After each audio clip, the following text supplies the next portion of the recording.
संतोष देशमुख हत्या प्रकरणात एक मोठी माहिती समोर आलेली आहे। खंडणी प्रकरणातील मुख्य आरोपी वाल्मिक कराड याच्यावर मकोका लावण्यात आलेला आहे।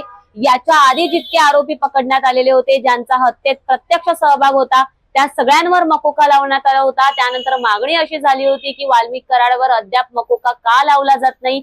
विरोधकांकडून वारंवार प्रश्न उपस्थित केले जात होते। त्यानंतर आता अखेर वाल्मिक कराडवर मकोका जो आहे तो लावण्यात आलेला आहे। त्याची जी न्यायालयीन कोठडी होती केज मधली ती संपलेली होती। त्यानंतर त्याला केज न्यायालयामध्ये आज जे आहे ते तिथे उपस्थित करण्यात आलं। त्यानंतर त्याला पुन्हा एकदा 14 दिवसांची न्यायालयीन कोठडी दिली। त्यानंतर एसआयटीने मकोका कोर्टामध्ये त्याला घेऊन गेलेले आहेत। तिथे त्याच्यासाठी अर्ज दाखल केलेला आहे मकोका लावण्यासाठी। आणि त्यानंतर आता जो वाल्मिक कराड आहे त्याच्यावर मकोका लावण्यात आलेला आहे। त्यामुळे कुठेतरी वाल्मिक कराडचा पाय आणखी खोलात गेल्याचं पाहायला मिळतं। याच्या आधी जितक्या 8 आरोपींना अटक करण्यात आलेली होती त्या सगळ्यांवर मकोका लावण्यात आलेला आहे। या प्रकरणातील जवळजवळ सगळे आरोपी अटकेत आलेले आहेत, परंतु कृष्णा आंधळे हा जो आरोपी आहे तो अद्याप फरार आहे।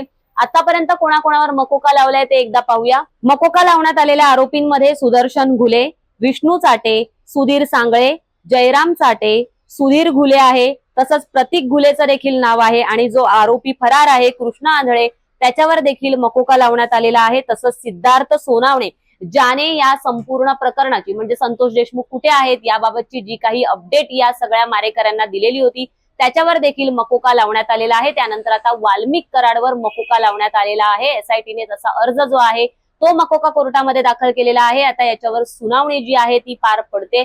सुनावणी अंती काय निर्णय येतो, मकोका कोर्टातून काय सांगितलं जातं हे पाहणं महत्वाचं ठरणार आहे। परंतु सध्या तरी वाल्मिक कराड मात्र कुठेही त्याला जे सरकारचं अभय मिळतंय असं सांगितलं जात होतं ते मात्र कुठेही दिसत नाहीये। एसआयटी स्वतःचा जो तपास आहे तो अगदी वेगानं करत असल्याचं पाहायला मिळतंय। तसंच आपण पाहिलं तर एसआयटीने तर हा अर्ज दाखल केलेलाच आहे, शिवाय सीआयडीने जी वाल्मिक कराडची कोठडी आहे ती मागितलेली आहे। त्यांचं असं म्हणणं आहे की या हत्या प्रकरणामध्ये अप्रत्यक्षरित्या सहभाग जो आहे तो वाल्मिक कराडचा आहे, त्यामुळे त्याचा जो ताबा आहे तो आम्हाला मिळावा अशी मागणी सीआयडीने केलेली आहे। तसंच वाल्मिक कराडवर हा ठपका ठेवण्यात आलेला आहे की संतोष देशमुख यांची हत्या करण्याचा कट जो आहे तो वाल्मिक कराडनंच रचलाय।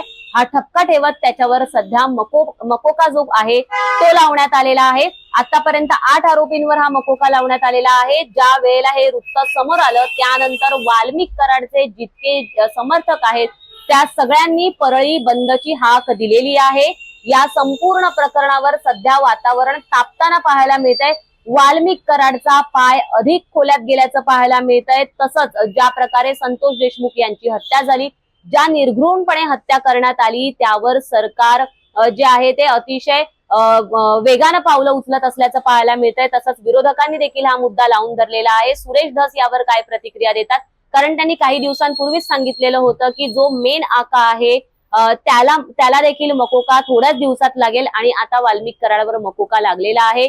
परळी बंदची हाक जी आहे ती त्यांच्या समर्थकांकडून देण्यात आलेली आहे। त्यामुळे आता पुढे काय होतं, या संपूर्ण प्रकरणात काय नवी अपडेट येते, यातली प्रत्येक अपडेट आम्ही तुमच्यापर्यंत पोहोचत राहणार आहोत। त्यासाठी तुम्ही माय महानगर लाईव्ह या युट्यूब चॅनलला सबस्क्राईब करायला विसरू नका आणि अशाच प्रकारच्या ताज्या बातम्या जाणून घेण्यासाठी माय महानगर लाईव्ह या आमच्या युट्यूब चॅनलला तसंच आमचे इंस्टाग्राम तसंच ट्विटर हँडलला सबस्क्राईब करायला विसरू नका।